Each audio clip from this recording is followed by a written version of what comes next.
The day bison graced your village was the most important day of your life. But for me, it was Tuesday.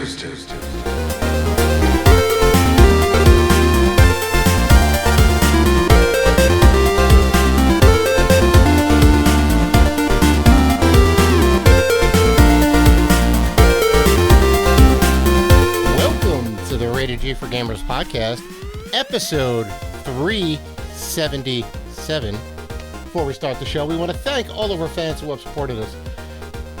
And if you want to show support for the Rated G Network, you can find us on Patreon at patreon.com/Rated G for Gamers. You can also find us on YouTube, X, Instagram, Facebook, and Threads at Rated G for Gamers. And finally, please rate and review us on iTunes and Spotify. We appreciate all the love. I'm your host, Dave Rotino, and this is my co-host, Dan, the Space Cadet Robinson. What's going on, man? Well, we're going to get into that reference a little bit later, but it is a special day. I just want to say at the top of the show, we don't normally get this serious, but we are recording on 9/11. For those of you not in the U.S. or maybe the younger folk, there was an incident that happened on 9/11/2001 when some planes came and hit the World Trade Center, Building 1 and Building 2, as well as the Pentagon, and I think one went down in Pennsylvania. It was a very solemn day. A couple thousand people died in the towers. It was a crazy time. No one knew what was going on that day. It was wild. Me and Dan being New York natives, kind of, it literally hit that close to home. We've talked. I mean, we've been doing the show for like 7 years, right? Mm-hmm. So we've talked about our 9/11 stories, about where we were when that happened. Yep. So we don't want to rehash that if you listen to all episodes or anything like that. Don't really want to talk about it. And right before we started the show, it was, we're recording on 9/11. So this was sort of a last minute thing. We didn't really have the words for it, but we did want to mention it. Mm-hmm. So our hearts go out to everybody like that, and just I don't even want to think about it, to be honest. I'll say this: anyone coming to New York, do yourself a favor and see the 9/11 memorial. That's true. Especially see it in the late afternoon, evening time when the sun's going down. Because they built it, and this is one of the most genius things. There's a big, reflecting pool with water that goes in, and everybody's names are around the outside. But also, they made this walkway leading up to it, which also has a ton of names of everybody whose lives were lost on that day. That's awesome. They specifically oriented it so that when the sun goes down, that it would kind of go between these two pillars, this walkway, and the sun kind of gets down into the thing. It's beautiful. I mean, it's a very touching memorial. If you're going to do anything in New York, do that. Don't go to Times Square. Statue of Liberty, sure. Statue of Liberty's fine and all that. Get to the memorial. It's very nice. It's solemn. It's touching. It's worth it. Again, my heart goes out to all the people who lost their lives that were in the building, the people that were in the airplane. Mm-hmm. The people who were just the first responders, all the firefighters that lost their lives. It's just a terrible situation. And I actually was watching something that you don't think about because you're only thinking about the people. Obviously, you're thinking about the people that lost their lives, but right. I was watching the sort of the aftermath of the planes hitting, and automatically the borders were shut. We weren't letting anybody in. Yeah. And there were like 200 to 300 planes in the air coming to the U.S. that had to revert and go somewhere else. Right. And it was like, well, where are we going to go? We don't have enough fuel to go back to Europe. We don't have enough fuel to go here. Right. And they were like, no, you can't fly through America and land in Canada. You can't fly through America, period, because we don't know if there's going to be more attacks. Because we didn't know at the time, we didn't know it was a coordinated effort for the Pentagon, because the plane that went down was supposed to go to the Pentagon and the Twin Towers. Well, one of them right? hit. Yeah, one of them hit the Pentagon. Yeah, one of them hit the Pentagon. The other one was supposed to hit the Pentagon. Oh, the one that went down in Pennsylvania. Yeah. Because the people on the plane rallied together and sort of fought the terrorists, but it crashed out. Everybody died anyway because it crashed just like taking like some open plain. So yeah. He didn't hurt anybody, but they all lost their lives because heroes, like, nonetheless, they assess the situation. We don't know all the particulars. We do have some black box recordings and whatnot, but we kind of pieced together what went down. But they certainly fought, and that's. But it was What is it? Think about, like, you're in the air and you're a pilot, and you hear from other pilots about what happened, and you're like, you don't know if your plane is next. Mm-hmm. And they want to get on the ground as fast as they can, but they can't. Yep. And it's like, where are we gonna go? Right? They were like rerouting people to the Caribbean. Right. They were like the Caribbean. Right. And other people, like a lot of pilots wanted to go to Canada because it's obviously an easier flight, just straight down, go south. Yeah. And they're like, no.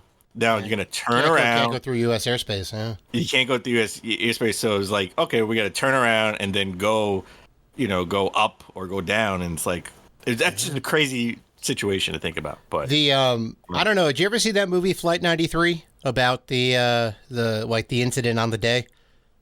I did, but I saw it a long time ago. To be honest. Yeah. It was surprisingly really good and not just like a Hollywood cash grab or whatever to make a movie about the events.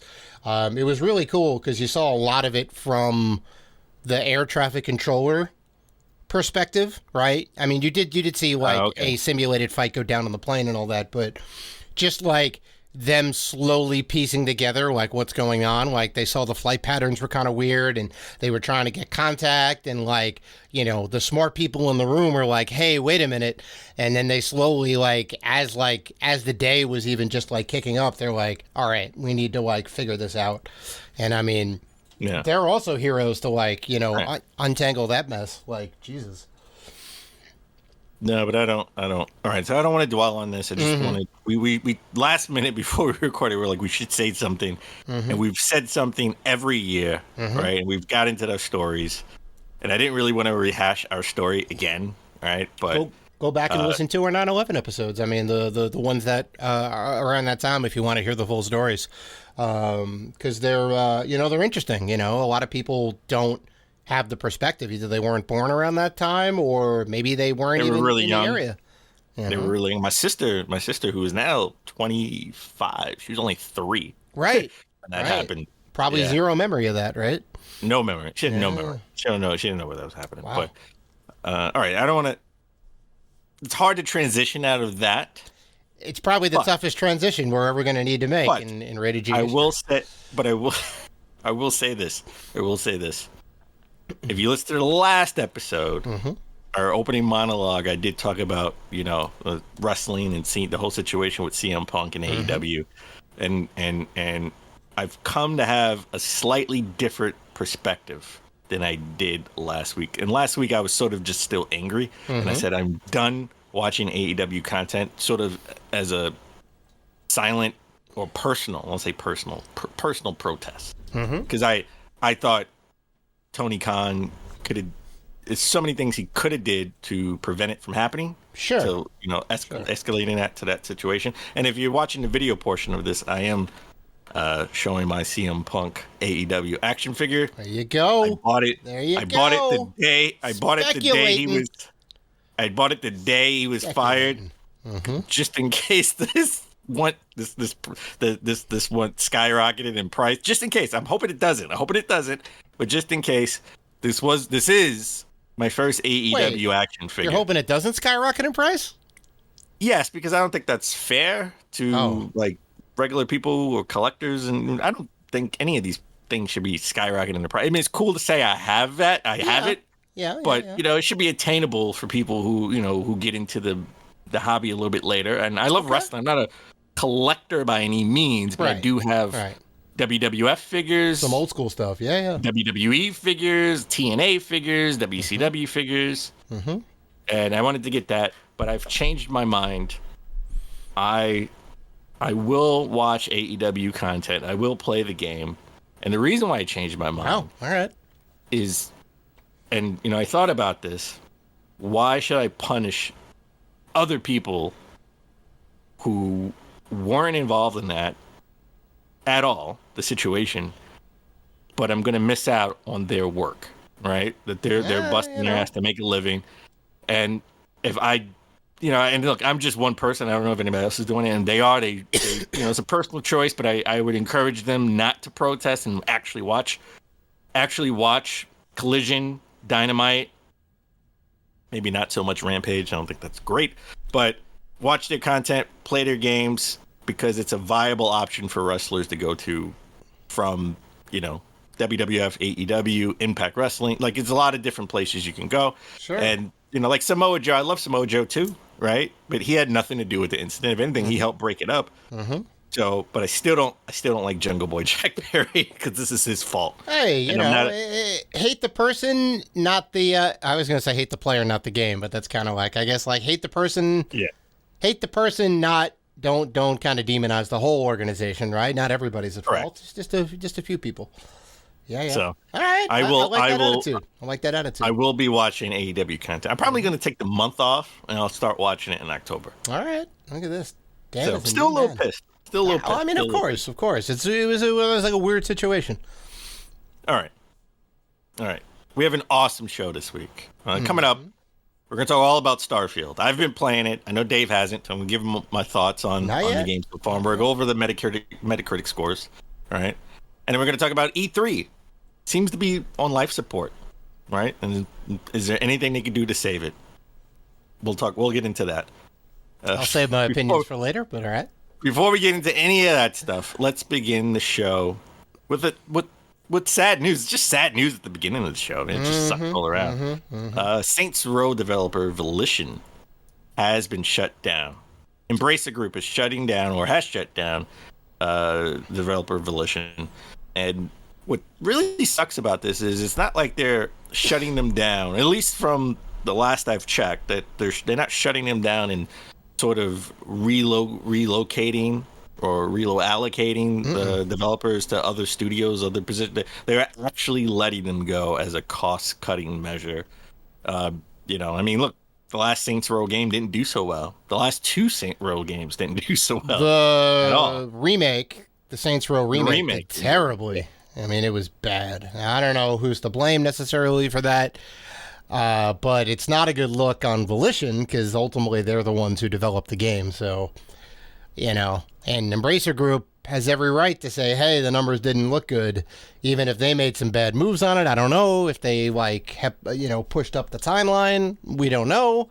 But by all means, it had a pretty safe development cycle. I don't think there was any big issues with it, but I mean, I guess there was on the inside, and now. Well, I will. We haven't really talked about any of this stuff on the show. Never really made the sort of the run of show at the end when we put the show together. But Embracer Group had a $2 billion deal with I think it was a Chinese company, and it fell through where they didn't invest in them. So that really caused a lot of friction in the Embracer Group where they had to cut costs somewhere. Right. They had to trim some of the fat. Right. And, Volition was on the chopping block because they haven't really produced any really critically acclaimed or money-making products in the last 10 years. Right.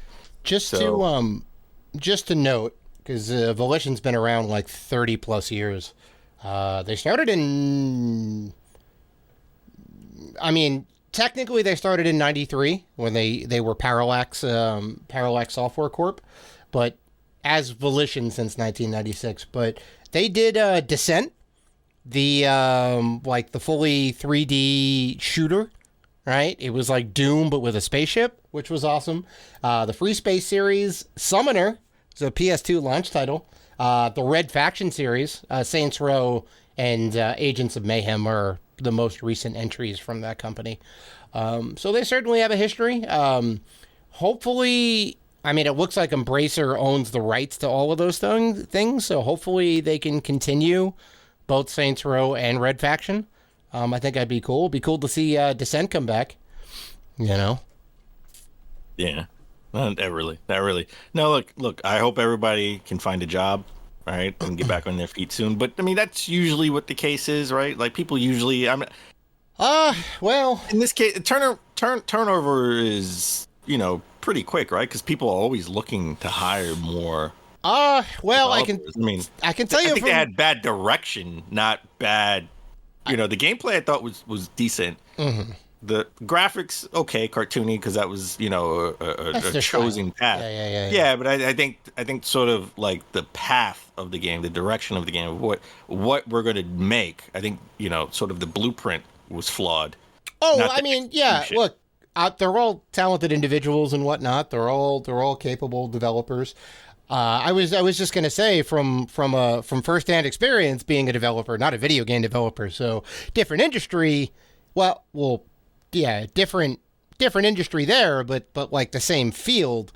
It's not the best for developers right now because everyone's like really okay. AI. Everyone's trying to maximize on AI, which means they're trying to reduce manpower in favor of leveraging artificial intelligence.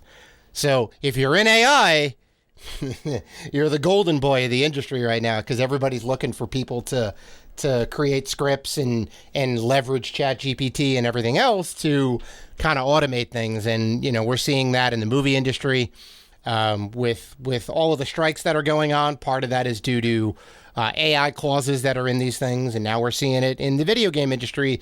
Those voice actors are now going on strike. So guaranteed that game companies are going to be trying to leverage AI to automate their dialogue trees and character speech and whatnot. If they can get rid of the physical actors and have it all be done programmatically and have it be like pretty good, they're going to do it. I don't know how soon it's going to be, but they're definitely putting research and tech into it for sure. So yeah, I don't know. We're going to keep getting Indiana Jones movies with Harrison Ford in it for like de-aging them years. For the next 50 years. It's going to be a fully AI. It's going to be a fully AI. You know what they're going to do? They're going to do a Harrison prequel. Ford. They're going to do a prequel to the Indiana Jones and still have Harrison Ford play. Still have Harrison Ford. They had the movie industry did have clauses in their contract saying that we have the right to your likeness and we'll take a full body scan of your body and we'll own the rights to that in perpetuity. So if they wanted to make a movie with Harrison Ford, if that was in his contract for the last Indiana Jones, I don't know, but like they could totally do that and they would be well within their rights. So people were kind of fighting around that. But all right, Dave. Enough with all the sad news. We got some happy news because I don't know. Maybe it still is sad. Yeah. Dave, as we always try to start the show, but epically fail. What have you been playing? Oh my God. Well, I did pick up, and you know me, and it took me a while to get this. You'd be saying, why has Dave not picked this game up? Why has he not talked about it? Why is he not beating it like 3 times over right now? Why doesn't he have the 1/8 scale statue of the lead character in this game? I don't know. But today, of all days, I went and picked up Final Fantasy 16 for PlayStation 5. Wow. Because that baby's on sale, $20 off. So for anybody who doesn't have it, that is a $70 game on sale for $50. Everywhere games are sold. There's just a sale going on right now. I looked it up. I know Target, Best Buy, and I got it at GameStop. GameStop had it on sale. So get out there and pick that game up. Dan's opinion on it. Dan was very high in it. He liked the game a lot. He liked the story and all that. I am very excited to get into it. So it is definitely nominated for Game of the Year for me, at least. After this episode, I'm installing it and getting in on Clive's journey and seeing how the whole story plays out. So I'm very excited. But I have not actually played the game yet. So it's the games we picked up right now. That's my segment. Gotcha. Okay. So what have you been playing, Dan? Well, I know what you've been playing, but tell the fans because I've definitely been playing a little game You may have heard of it. Little game. It's called Starfield. Little game. Little indie game from a tiny outfit named Bethesda Softworks. Is that company?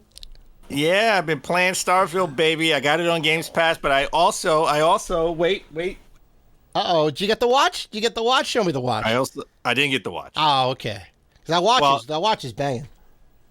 Listen, I know me and Dave disagree about this, and we're not going to get into it. Dave, we're not getting into it. We're not going to get into it. Okay. Well, you're the one that's bringing it up right now, but okay. I'll keep my mouth shut. But we disagree.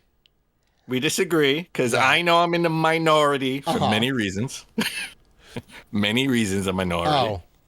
But the watch didn't come with a physical game. It didn't come with a physical game. And I wanted the physical game, even though I know I have Games Pass.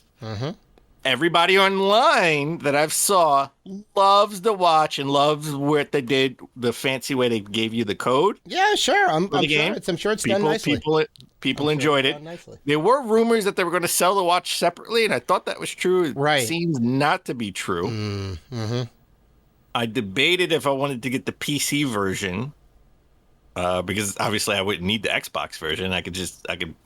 I have the code for PC. I could download it myself too, so I would have it everywhere. Yeah. I would have it everywhere. But another reason why I didn't get the watch is because it's sort of not like the Pip-Boy, right? Because the Pip-Boy actually came with a stand. I don't know if you can see it behind me. It's up there somewhere, right there. If you're watching the video. That's just about right towards the end. Yeah. It comes with a stand that you can prop up. Yep. Right. The watch the watch, you can't really prop it up. It has to stay in the case, which the case is a nice looking case. You could leave the case open, right? Couldn't you keep it in the case and then just it's like a clamshell, right? Yeah. I guess you could, but it would be kind of cooler if they had a watch stand, like a little ring thing that stood. Yeah. Prop it up. You can prop it up, right? Yeah. And then I think I would have been a little bit more inclined to buy it. I did buy the controller. I'm a big controller person, custom team controller, so I do have the controller. The controller is really nice, yeah. The controller is really nice. The headphones are really nice, but I'll never use it. I barely use the PlayStation headphones, and I have 4 of them. So do I really want to spend $130 for something I'm not going to use? I love I love these. I love the kind of the traffic controller style, over the ear, closed back headphones. Cause you hear all of even if you have a banging surround sound system, there's always ambient noise and whatever. Or you got, your neighbors are yelling outside, or you got cars going by. You kind of miss things. You put the headphones on, even with a basic pair of headphones like this, you hear so many little noises. You get a well-designed game audio-wise, which I think Starfield is. You get something like Halo or Uncharted or God of War, they're going to go the extra mile. The Last of Us, you're going to hear these things in there, and it makes the difference. But during the summer and during long play sessions, play sessions, yeah, it gets hot as hell. Yes. And that's why I'm hot now, and I just have a hat on. Yeah. That's why. Yeah. That's why. That's another reason why I didn't buy it. That's why I use my wireless earbuds. I don't want to. Those are nice. Those are nice. Yeah. But even they get a little sweaty sometimes too. Not as sweaty as having your whole. No. I mean. So I've been playing Starfield. I think I put in maybe about 4 or 5 hours, give or take. Okay. About 4 or 5 hours. So you haven't gotten to the good part yet, according to everybody. 10 hours before it gets good. Yeah. So I'm going to be real honest with this. The same thing with the reviews, right? So I'll start with the reviews and I'll give you my opinion. So the reviews, OpenCritic. I'll start with OpenCritic because we never really use OpenCritic. The top critic average is 88. With critic recommended at 94%. What is critic recommended? Is that the critics' reviews? Yes. Okay. And the top critic reviews are, I guess, I don't really know the difference. We have to really read up in that. It's probably your GameStops and your IGNs, I bet. It's probably big outlets. GameSpot. Or GameSpot, yeah. Hopefully they don't GameStop actually review games. Listen, those employees are super knowledgeable. They're dealing with games. Yeah. Well, it depends on the store. Yeah. I can tell you that from experience. But yeah, top critic reviews 88, critic recommended 94%. Metacritic, what we're used to, yeah. So the Xbox version got 87. As of this recording, it's 87 with 49 positive reviews, 54 mixed reviews, and 0 negative reviews. And obviously, the Washington Post gave it a perfect score of 100. Okay. Didn't know the Washington Post reviewed games. Yeah, you'd be surprised. You'd be surprised who's got a gaming division. With the PC version getting 88. Sure. 46 positive reviews, 4 mixed, 0 negative. Games Radar gave it a perfect score of 100. I do want to put this in. IGN and GameSpot, not GameStop, both gave it a 70. So they both were in the same around. They gave it a 70. There was a review that gave it a 54, which is still considered mixed. I didn't write down the name of the outlet, but it gave it they gave them a 54. Well, go ahead. Pretty much the consensus from a lot of they're still counted as mixed, not poor negative reviews, because they are over 50. They are giving scores over 50. It's that it was sort of overhyped. It doesn't meet up. It doesn't meet the hype. It was never going to be able to meet the hype. I mean, this was a game. This was a game on the hype train for at least like 7 years. I mean, Christ, this was. Well, we first heard about it in 2018. Right. It was, and they were like building it years before that. I mean, like whatever after their 2 or 3 years before that. Yeah. Yeah. Whatever their last Fallout 76 or whatever, like. Then everybody shifted over to Starfield behind the scenes, started working on it. I mean, I mean, the hype train is inevitable. I get it. And it's very hard to live up to the hype. Surprisingly, Tears of the Kingdom did that. There was a lot of naysayers up until when the game came out. And even after the game came out, there was still some negative detractors, which you're fair to have that opinion. Just, back it up accordingly, right? You want to give it a 40, give it a 40. Just... You need to back up your opinion.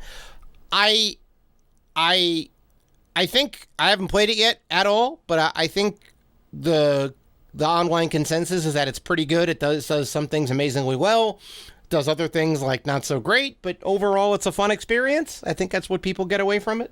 It's a jack of all trades and master of none. It's one of those where it's good in a lot of areas, but it's not great in a lot of areas. It does have that Bethesda charm of the NPCs just staring at you with no soul. What? You don't like that, Dan? You don't like going to your corner bodega and talking to your man behind the counter and he just gives you the death stare? Come on now. It's like they're looking through me. They're not looking at me. It's just like crazy stares. This is why I'm getting the game on PC, Dan, because of the modding community. All right, this is the game to get on PC because they already have mods out to fix a lot of the things, and they're gonna have more out before Bethesda can even get their first big patch out. So I will say the crafting,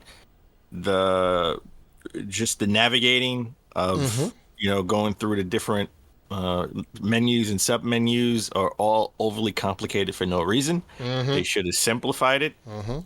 It took me a minute to figure out how to actually land on the planet instead of doing it in real time, because in real time it would have took me 7 hours, right? Which I was a little annoyed at first, but it was like, that's kind of cool that you can do it in realistic time, but there's got to be a way I can just land on this damn planet. I don't want to sit here keep thrusting and it doesn't even seem like I'm moving, but it says I'm moving, but it doesn't seem like I'm moving. Were you trying to navigate it to yourself by yourself, or were you using the map to go to the designated No, I was actually trying to fly it myself. I mean, I will say the flying portion is just like that Star Wars game I can't think of the Star Wars Rebel something or other, I think. Yeah, the one that had the VR on a PlayStation, that one? Yeah, it had the VR. I actually have it for the Xbox. I should have it for the PlayStation because it has the VR feature. But yeah, you can play it. Yeah, it plays just like that. It's the flying is good. Sure. It's not great. Okay. It's still, you know, it took me a minute to figure out how to land on the planet, but now that I know how to land on the planet, like this is how I'm going to keep doing it. Right. Right. The biggest thing I hated was, and it really annoyed me on this, and I know it's not a shooter, but you do have to shoot. Like I'm not up to the part yet where I get to choose missions where I can be stealth, right? And then even if you get a mission where you can be stealth, there's it's pretty cool if you get captured, they put you in jail and then you meet up with like other rebels and you get to do those missions. Nice. So they do reward either way, right? No matter what. But you know me, I'm not a stealth guy. I want to go in guns blazing. Of course, and they haven't given you a gun yet. No, you get a gun. Oh, you do? Okay. Okay. No, from the start, you get a gun and you get a laser weapon. Because the laser you can use as a weapon, and you can mine stuff with it too. Oh, but sure. But the issue is, again, I'm going to use Call of Duty because that's like sort of like the first-person shooter. It's the gold standard. Yeah. Yeah. Right. You use LT to aim and RT to shoot. Aim down the sights. Yeah. Yeah. There is no aiming. You have your cursor right there in the middle of the screen at all times.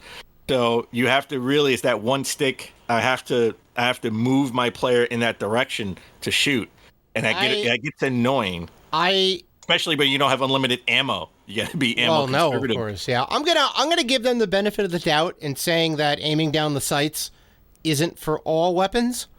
Maybe there's some long range weapons with like sniper scopes or whatever that you're able to do that. I mean, maybe not. I don't know. You've obviously played more than I have, which is 0. So I don't know, but you have to shoot. By the way, like there's a part in the beginning, there's a mission in the beginning of the game where it's like, all right, now we're gonna fight. We want to steal your spacecraft. It's like, I just got it, and now you're gonna steal it from me. So I gotta you gotta fend off the intruders. Sure. Yeah, and there's like 10 of them. And I got to keep going around and shooting. I had to put it on easy because, I'm used to, I had to change the difficulty from normal to easy because I'm used to aiming and sniping you and getting you. Yeah. Right? Yeah. So, no, it's none of that stuff. So I got to say that's my biggest complaint. But this game does a lot of things really well. And I like the fact that you can switch between first person and third person. Like, I think more games should do that. Took them a while to get that into Skyrim. Skyrim was wholly a third-person game, and then they added first-person mode in, I don't know, one of the many ports and updates or whatever to it. They're like, oh, now you got first-person mode. So that's cool that they have that in there like that, yeah. No, it's really cool. Like, Like, I got my room, and you can, just like Zelda, get in the bed and go to sleep for a while, or you can sit down on your couch and sit down for a while for a couple of hours if you want. Nice. To restore.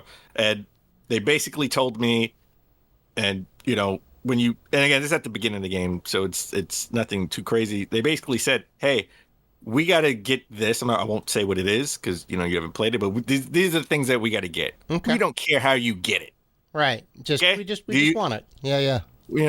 I wink. We don't care how you get it. You can get it the right way or the political way or in a good way. Or you can just steal it. We don't care. I like that. Yeah. So from the start of the game, they tell you that you can play it how. That I took that as I could play however I want to play, which is why when you make your character, by the way, who looks sort of like me, all right. I picked soldier. I'm a soldier, right? Just so I can have more battle combat skills, right? In a booster pack. And I have a family. But you can choose to have a family or not. Okay. Because if you do have a family, you do have to send money back to your family. Oh, and wow. Yeah. Right. You have to send money back to your family. And then you can go and cut your family off and say, look, I'm tired of taking care of you guys. Okay. Oh my God! You could be literally be a deadbeat dad. Pro. Well, it's your parents. It's not like a family. It's like it's that. You could be a terrible son then. You could be terrible son or daughter. Right. But I will say this: when because I know you want to play the game, you want to get the game. Oh, yeah, I'm itching to play. Yeah. Everybody says this. I'm telling you, don't when you pick skills and all that. Don't pick an ability in the beginning. The badges, don't pick a house. Don't pick a house. You have the ability to pick like a house where they start you off in this luxury like house and stuff. Yeah. Don't pick the house because you have to pay your mortgage. So you're gonna have to go and do a lot of selling. You're gonna have to confiscate a bunch of things and sell. But if you get they scan your ship for any contraband, and if they find it, you get arrested. So, but it's hard because you have to sell your contraband to pay for the mortgage. You have to sell your contraband to get the money. But how do you sell your contraband if you can't even go to the planet without them scanning for contraband? So you have to find a planet that doesn't scan, which they don't tell you. You have to figure out which ones are the less than right and moral planets. We play video games to escape reality, not to mimic reality. All right, Bethesda, what are you doing? Give me my house for free. No. Yeah. So I didn't want to have a mortgage. I didn't want to have a mortgage. So I took having parents over a house. Yeah. That's super interesting that they make you pay the mortgage on it. And I'm assuming you can get an apartment, a house, or whatever if you want later on. I'm assuming that's an option. I'm assuming I haven't obviously explored that option yet, but yeah, I'm assuming the same. You can do that too. Right. But I can see if you get the house in the beginning, you got to. I've seen a couple of videos. You have to pay your mortgage. You have to start paying your mortgage. Right. So you gotta start doing whatever you have to do to make money right away instead of exploring. Otherwise, you're gonna come back and they're gonna have a foreclosed thing on there, and they're gonna have an auction on your damn house, and you're gonna go, "What the hell?" Yeah, so I didn't want to do that. So at least with the parents, it's like 20 credits a month or something like that, or a day, or something like that. Okay. So and you can go. It's not a lot, and you can always go and cut them off, right? So, but I have a good I chose the good backstory. So I came from a pretty good family, and a good I didn't come from the streets, or deadbeat or one of those crazy planets. I didn't do that. So, Cool. All right. I will say Starfield right now is good. I would agree with the 7 or 8. Maybe 8's too much. Still 7.5. Well, sort of.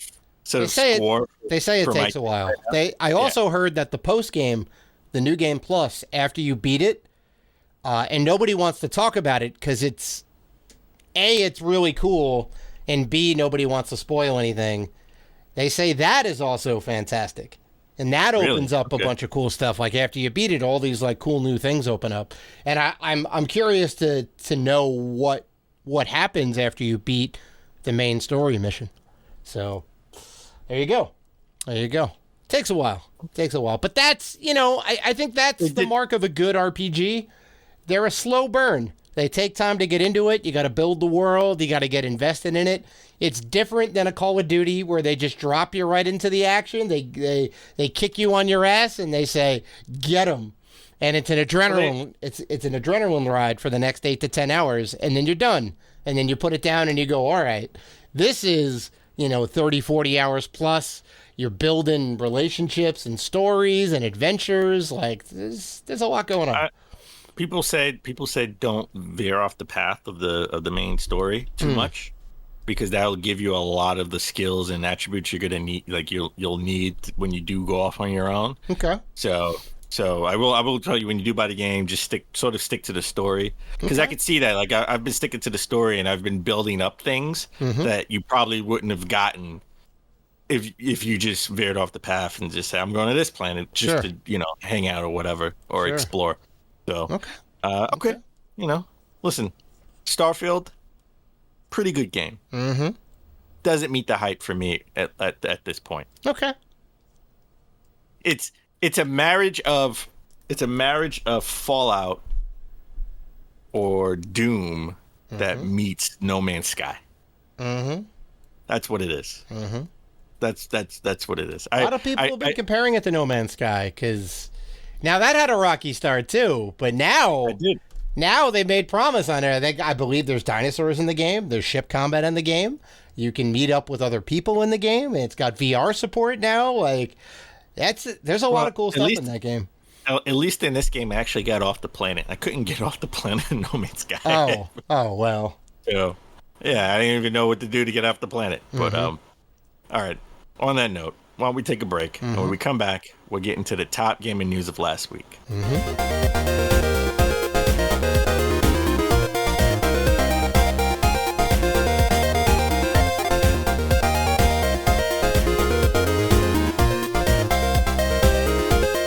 And we're back. Okay, Dave, let's get into the top gaming news of last week. And we have to start with E3 news. We got some E3 news. It's a little bit too early to be talking about E3. Tokyo Game Show is not even here yet. We got like another 2 weeks before Tokyo, or next week before Tokyo Game Show. That's right. But well, I was doing a little prep work for the story. I started digging the grave in the backyard to lay it down 6 feet under. Wow! It's like the episode. I know you don't watch, you don't have cable, but there's like a show called Snap about like couples. It's a whole couples, and one of the person snaps and kills the other person. Right? They have another. They have another one called Buried in the Backyard. So it's the same premise, except for they buried them somewhere in the backyard or in the facility. Yeah. Well, listen. Apparently, this is a mercy killing, all right? Taking old Yeller out back, i.e. E3. I didn't know there was I didn't know there were so many couple murders that were being buried in their backyard to make a show. How many of them have to happen for a show that's been on for years? That's wild. Crazy. That's crazy. Wild. But let's get into the E3 news. Well, yeah. Apparently, it's been a mutual decision between the ESA and Repop to sort of exit their multi-year agreement that actually never materialized. We never even had an actual E3 show with Repop as the organizer. This was supposed to be the first year, and that didn't happen. And also, it supports that the ESA has informed the Los Angeles Convention Center that it will not hold E3 at the Convention Center in 2024. Yeah. So that's big news. That's big news. The rumors from what I hear is that it's going to be some sort of online thing. They don't have any location set up at the moment, which they have a little bit of time to work that out, but time is of the essence for them. I think they're done. They didn't do it this year. They didn't do it did they do it even in 2022? I think we did have it in 2022. No, we did have it in 2022, right? It was like a mobile. I mean, like an online thing only, though, right? Yeah, right. Because something like that. It took a detour because of COVID. We didn't have it. We didn't have anything in 2020, really. After the Penny Arcade Expo, the Penny Arcade Expo East was like the last big thing before everything shut down.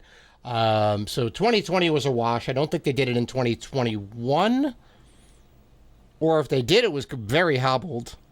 And then in the ashes of all that, we got Jeff Keighley seeing an opportunity to do Summer Games Fest to like get up in that space. I'm not saying that that's taken the place of E3, but that's kind of another game showcase that we have available now. I mean, I thought E3 has been done for a while, and I know you say the opposite, but I think they're done now. I mean, Repop was a great get. They're the ones that put on the Penny Arcade Expos. They're the ones that organize all that stuff. They run the whole damn thing. They're great. They're a very good organization. They're very thorough. They know how to run things properly. I don't know. Maybe they can keep going. I don't know. I didn't read anywhere why they sort of split from the multi-year deal that they had with Repop.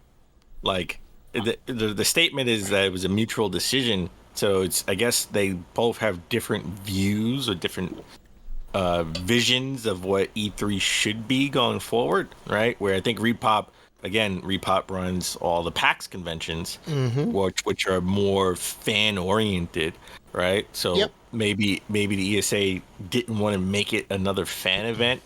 I'm speculating. I don't know. We don't know. I haven't even heard a hint of any of the rumors on why they canceled their contract. But I would say Repop wanted to make it more fan oriented, in where the ESA sort of wanted to keep it more prestigious and didn't want to make it more of a fan event. They wanted to make it more of an industry event and less of a fan event. It's a different. Not get lost in the shuffle of all the other fan events that we have already. It's definitely a different vibe when you just have the journalists there or the, online influencers, right? I'm sure they were letting in Twitch gamers and YouTube people. Instead of having just creators and industry people, right? Like it's different when you just have fans who are just there to play and not cover anything. Well, because they're not going to be giving you all that particular info. Yeah, it is a different vibe for sure. I think like the other thing too is like COVID was a big thing, right? A lot of companies saw that they could do their own thing for a fraction of the price from their bedroom, figuratively, sometimes literally, right? We got the Xbox showcase from everybody's office, and it didn't have the flash and the fireworks that we all come to know and love from the big, LA auditorium stage, right? When they rent out the convention center and they do the big thing on stage. But we kind of saw more and more people not doing that, right? Like EA would kind of do their thing right before E3. It was like that Saturday or whatever. They did it like right before, and then Microsoft would be like that Sunday, but they would do it in their own arena, but it would be part of E3, but it was in their own arena. Well, they would have a booth. They did have floor space. But, the only thing they didn't do was run their live show on the E3 stage. They ran it, at the Microsoft stage, which makes sense because they wouldn't have to pay themselves. Well, they right. own it. For them, it makes sense, but E3's there to make money. They got to make profit on this, and they get a big. They get a big. They get a big chunk. Had the booth. I know, but they had a booth. I'm just saying, like they could get at E3 where people could play and meetings. Well, sure, you're gonna you'll get money for the booth space, but you could also get money for the stage space. The $100-200 or whatever it is to rent it for the hour or 2 hours that you need to goes right in, the ESA's pocket or E3's pocket. That's kind of a little bit of a hit. And they need to reinvent. They need to reinvent themselves. I mean, we started out by going to see CES, right? Like all these companies went to CES in the beginning, which was a general electronics expo, in Las Vegas. In Las Vegas every year at the beginning of the year. Right. This is where it's still going on to this day. It's where we get all the new TVs, the new audio technology, the smart home stuff, the whatever. Yeah.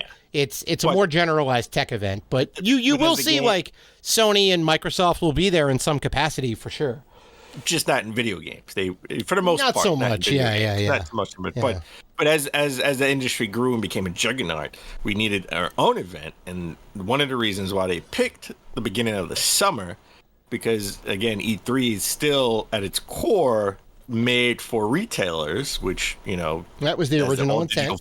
As the old digital future comes, that would get less and less important. But it's for retailers to see what's coming out in the fall and the Christmas season, right? See what they can see what all the games that are going to come out, right? And they'll make their predictions. We're gonna buy 10,000 units of this new Sony console because we think it's gonna they're really selling the product. Yeah. So it makes sense why it not just left CES, but it left that time frame in January, right? To more like a June setting. So now the ESA has to reinvent it again, right? It needs to be running again for modern times.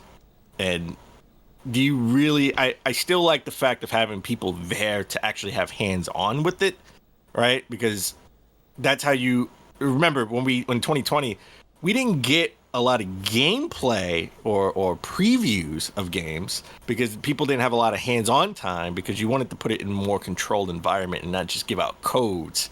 And especially when it's a console, you're not going to give a dev kit to IGN, right? You want to have them. Well, if you're playing a new console, you're not going to. IGN's not going to get a dev kit because the more people that get them, the more likely it is to get leaked out in some fashion. Correct. You want to have it in a more controlled environment. So I like the idea of having them being play it out in the open, right? Like having it out where you can actually play it. Well, some stuff is, yeah.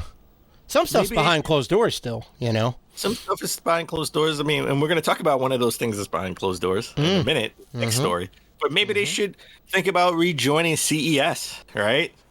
Maybe that could be a thing. And because we don't need it. I mean, games come out in Christmas too now, right? Big games come out. They don't just come out during the holiday season. Right.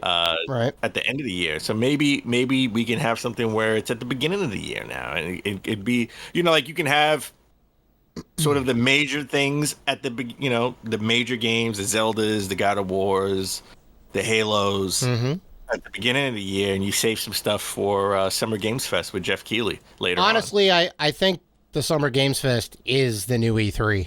That's the thing, because he's got the pull.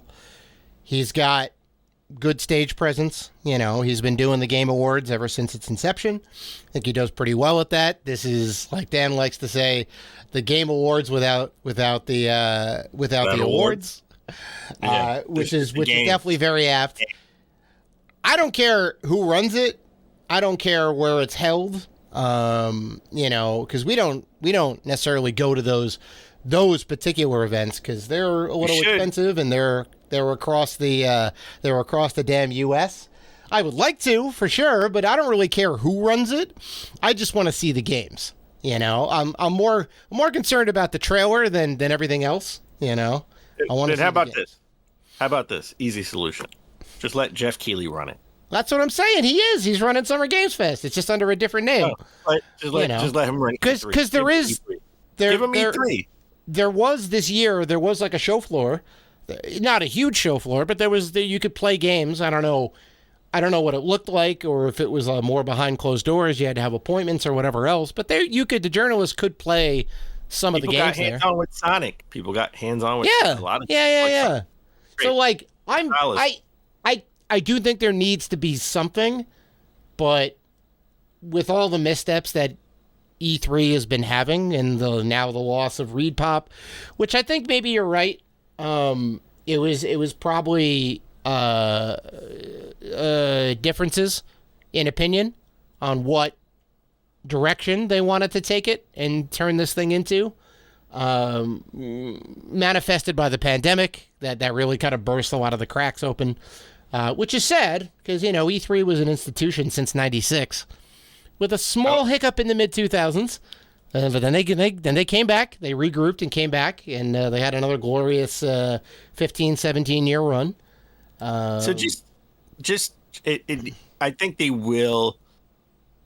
I don't know where they go from here. I mean, we just speculate on what we think they should go, but I do think they will have one last effort to try to make it work. And well, they're trying. For sure. Unless it's spectacular, it may be the end.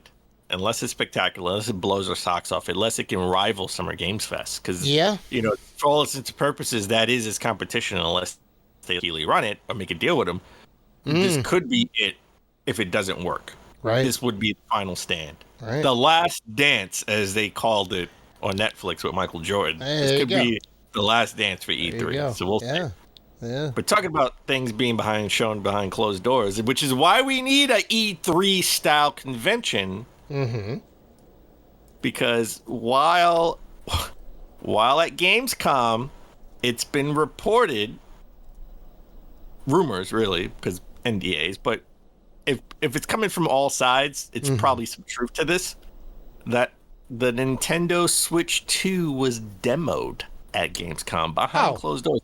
Now we're going to coin it the Switch 2 because obviously they haven't announced anything in development or anything being worked on, so we don't know any code names for it, right? Like the NX was the Switch, which is a great code name, the NX, and we said they should just call it NX, right?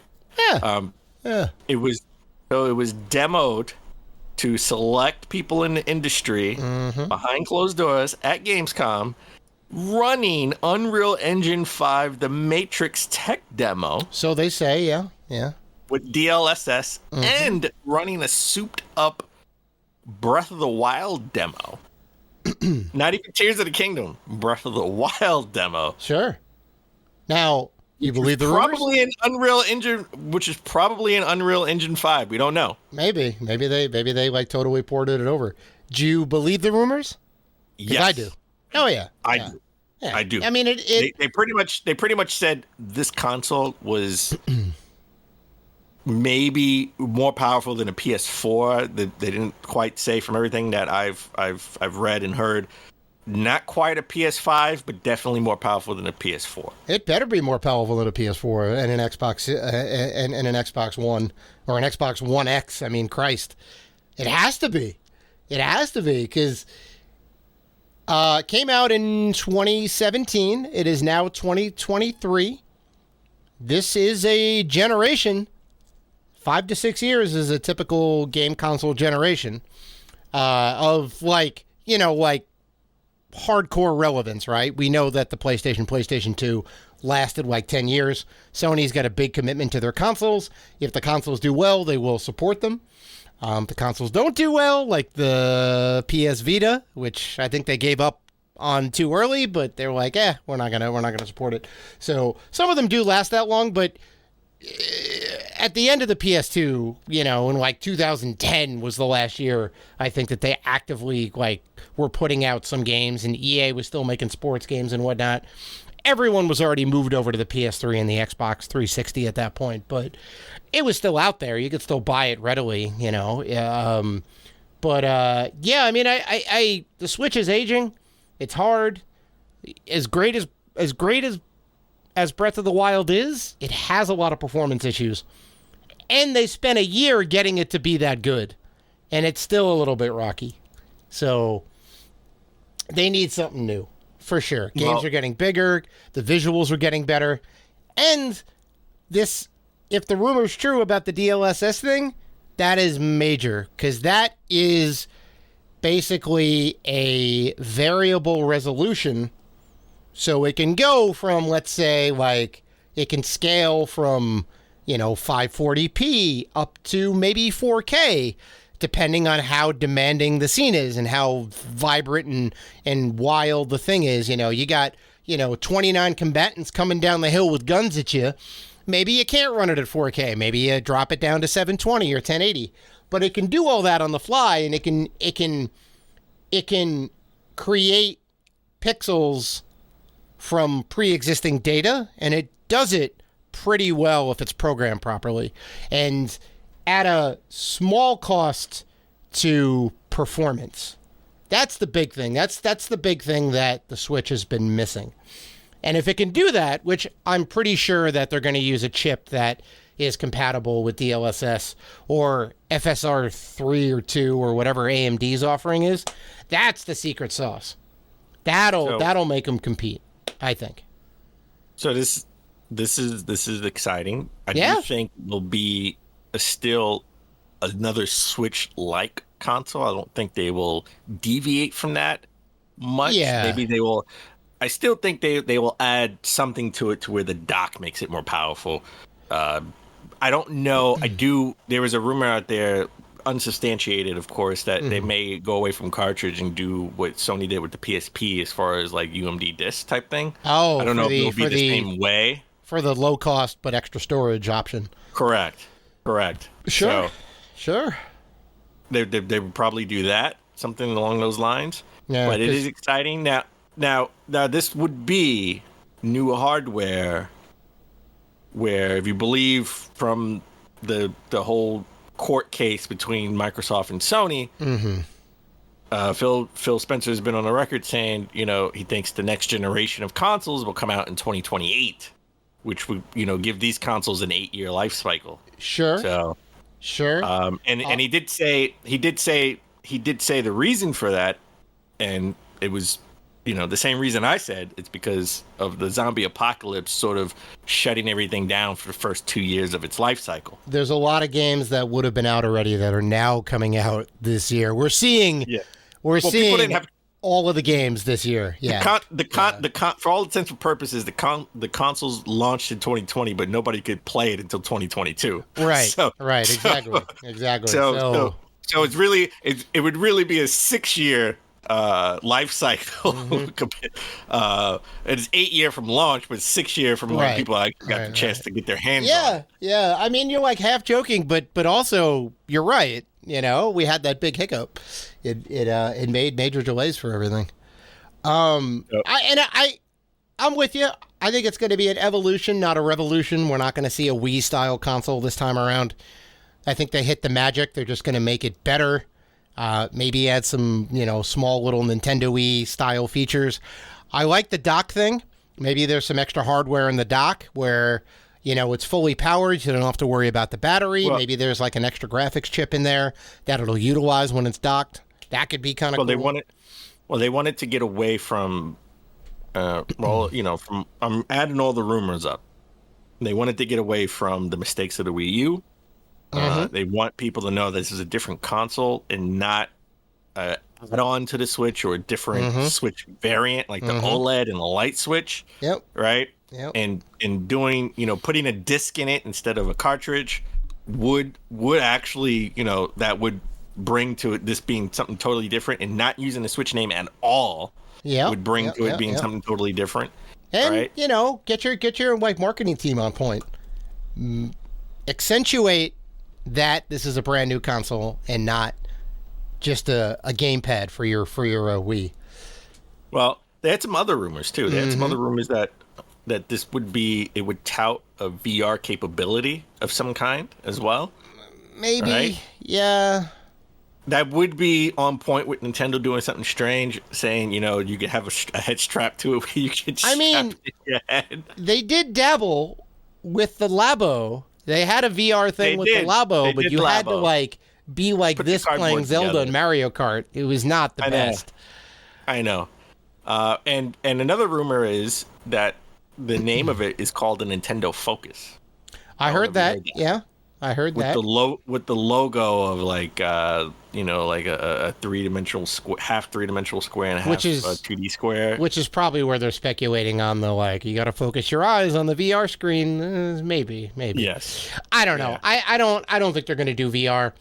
Honestly, I've been burned every year with my E3 predictions when we used to have E3 and we do E3 predictions, and I was like, this is the year Microsoft's getting into it, because they did have this great HoloLens presentation, which was augmented reality, but it looked really cool in 2013, and then it didn't materialize for consumer use.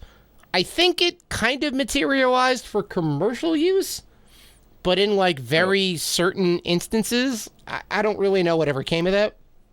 But I was real kind of hype about that, because the AR stuff would just, again, it would augment to whatever room you're in, and you could kind of look around and have screens and whatever, and they would be in real space. They would be around you, as opposed to putting on a headset and going into a different world.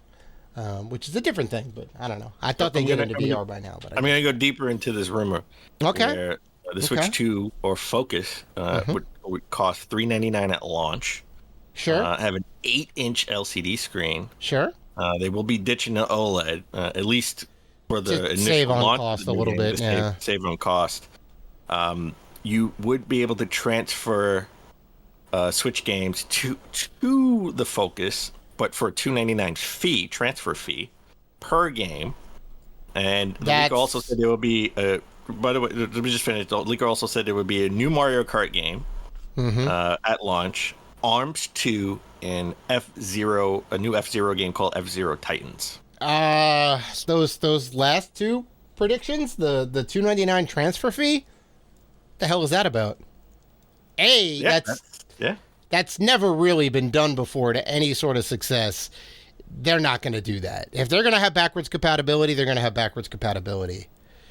I think. Maybe if they're going with the little CD disc thing, the little PSP style, UMD style optical stuff, maybe they're saying it would have to be a digital transfer or whatever. It's going to take some computing power and whatever else. We're going to need to charge you for it.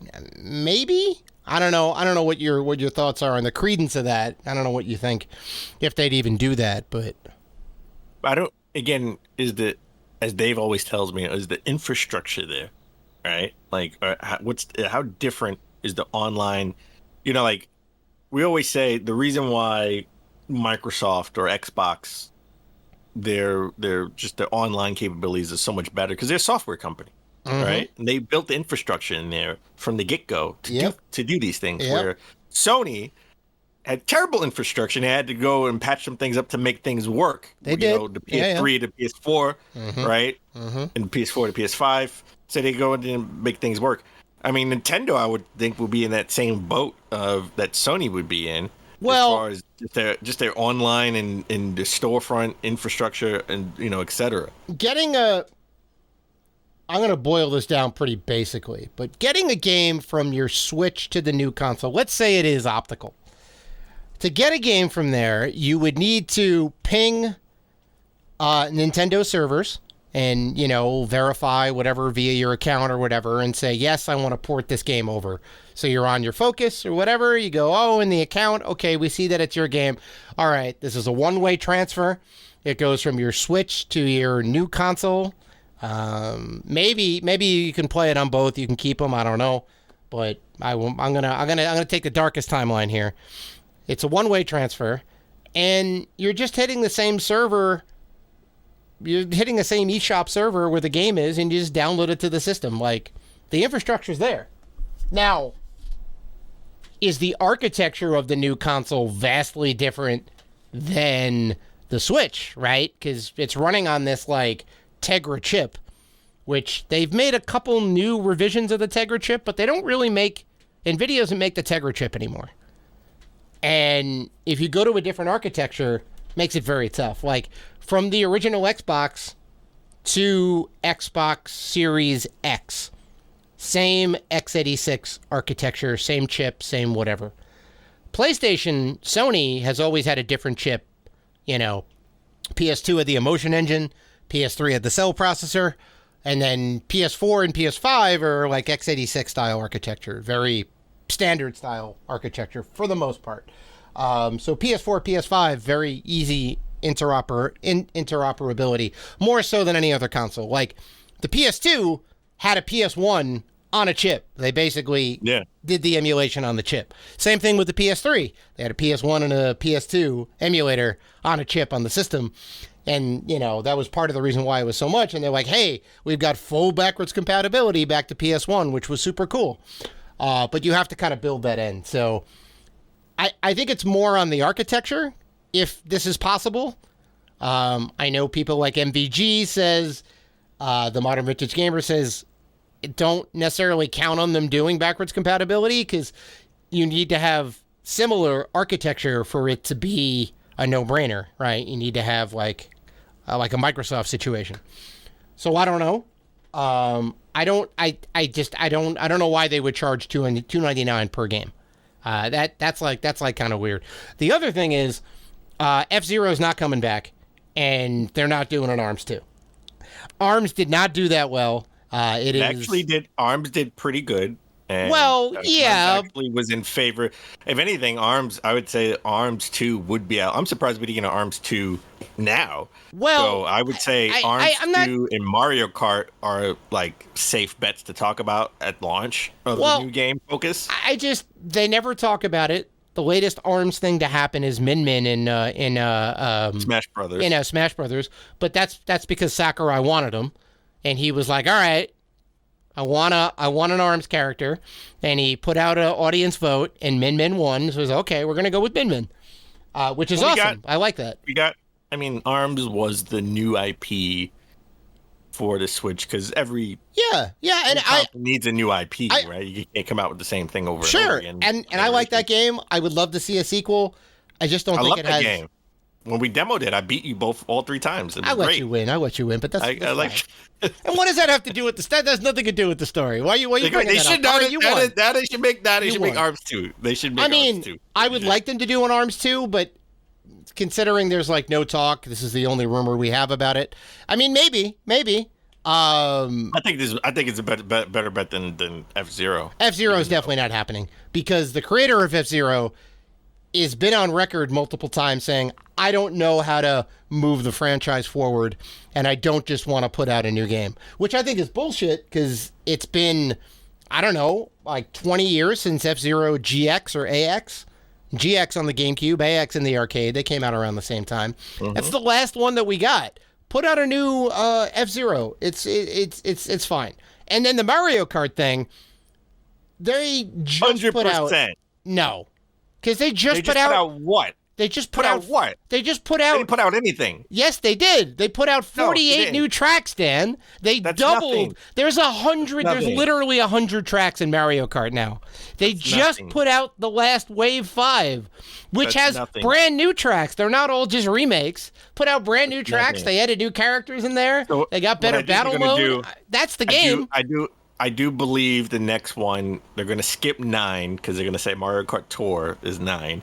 And they're going to do the rumored from like 2 years ago or a year ago. We talked about Mario Kart X.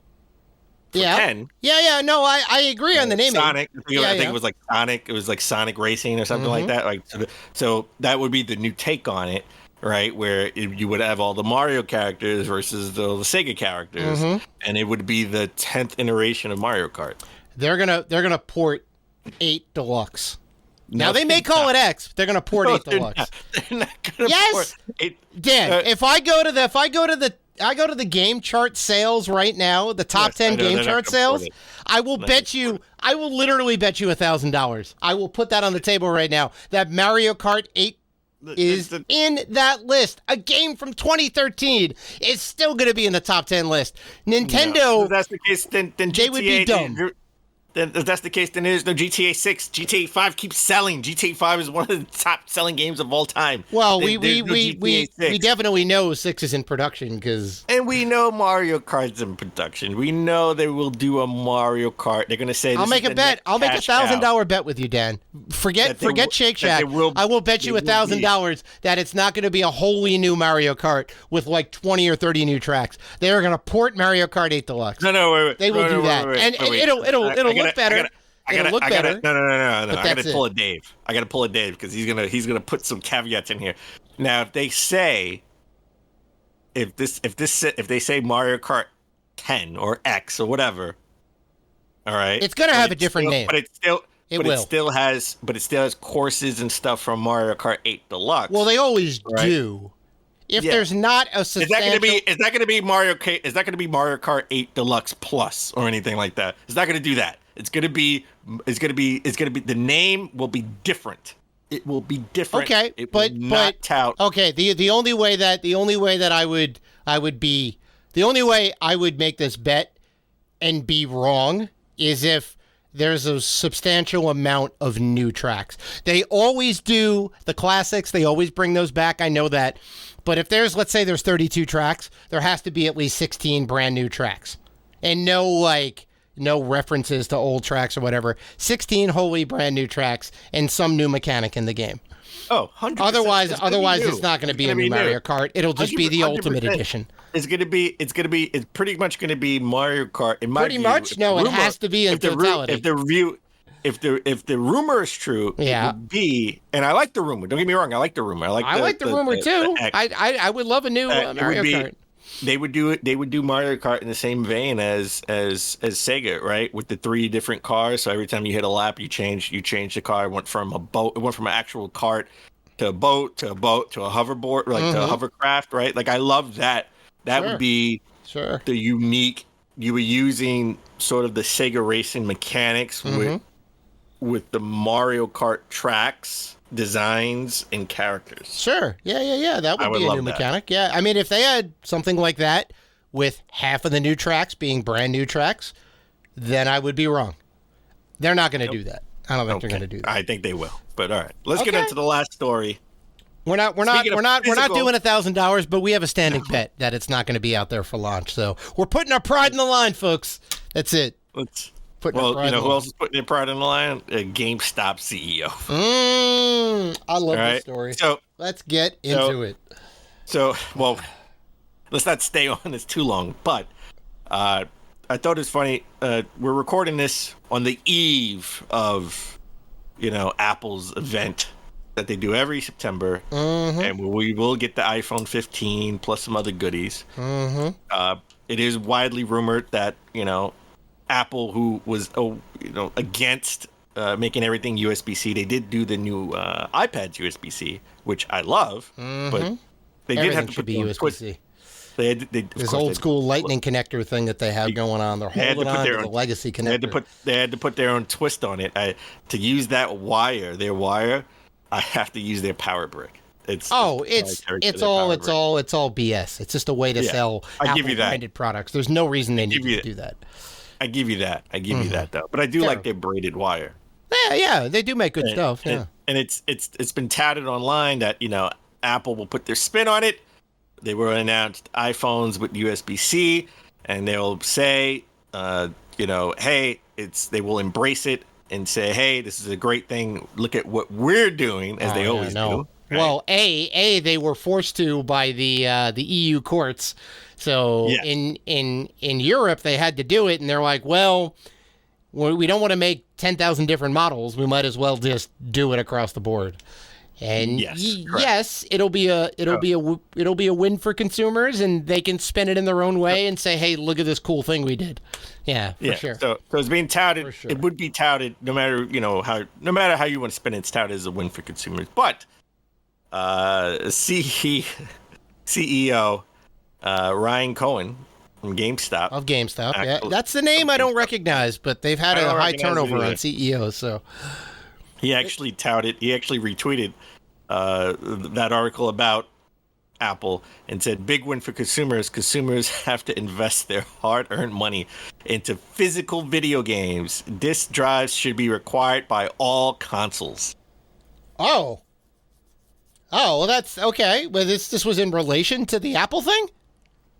Yeah, he pretty much commented under that and said, yeah, this is a win for consumers, and they also need physical media, too. So every console needs physical. That's a sentiment me and you can get behind, but coming from a GameStop CEO where their whole bread and butter business is physical media, they want to sell you plastic in any way, shape, or form. So, of course, they're going to, us collectors and the GameStop CEO, this Ryan guy, we are aligned.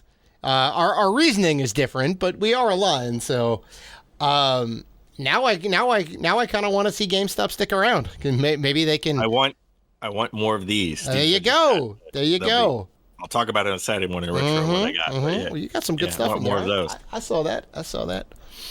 Mm-hmm.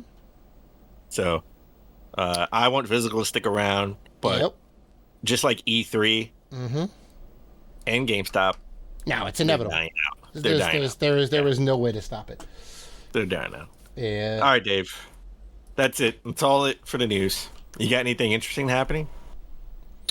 Well, Final Fantasy 16. I mean, I'm getting into Final Fantasy 16, baby. Yeah, for sure. Oh, you're gonna love it. I wish you played the demo. You would have loved it even more. You could have just, picked up your save. Yeah, it's all right. I'm going in fresh, baby. I'm going in fresh. Clive's story. Obviously, I'm going to be playing that. Halloween is right around the corner, so I started decorating early. I wouldn't necessarily say that it's early, but for some people, it may be considered early. So my house is like 50% done. Feeling good. It's getting kind of spooky up in here. So gotta bust out some of those scary games for the season. For the upcoming Saturday morning retro in October. We always do it. So. Got it. But yeah. Okay. Yeah. What do you got going on? No. I know you're gonna say, hey Dan, you're gonna play more Starfield. I will. I was gonna ask you that, Dan. Are you gonna play more? I'm gonna put that on pause. I'm playing this little right here gem from EA, by the way. Well, EA, it's like their Origins program where they help promote smaller companies. Immortals of Ethereum. I've been playing this. Wow, you're like the only person that's been playing that. It's not getting a lot of love. You got a lot of love when it first came out. It's just they didn't stick with it because a lot of other games coming out. And Mortal Kombat coming out next week. Yep. But I will say, this is like Harry Potter on steroids. Oh my God! Okay. It really is. It up, it really is. All right. It really is. All right. Interesting. I'm loving this game. Yeah, you having a good time with it? All right. I want to hear your thoughts yeah. next week. Okay. I'll talk about it next week. On the next episode. Yeah, good deal. Good deal. So, all right. Well, on that note, that is episode 377 in the books, folks. We want to thank you guys for listening to the show, for liking, commenting, and doing all the good stuff that you guys do. If you want to interact with us, and we know that you do, and we love that you do, you can find us on Facebook, X, Instagram, YouTube, and Threads at Rated G for Gamers. So, please listen, like, rate, review, and subscribe. And as always, keep gaming.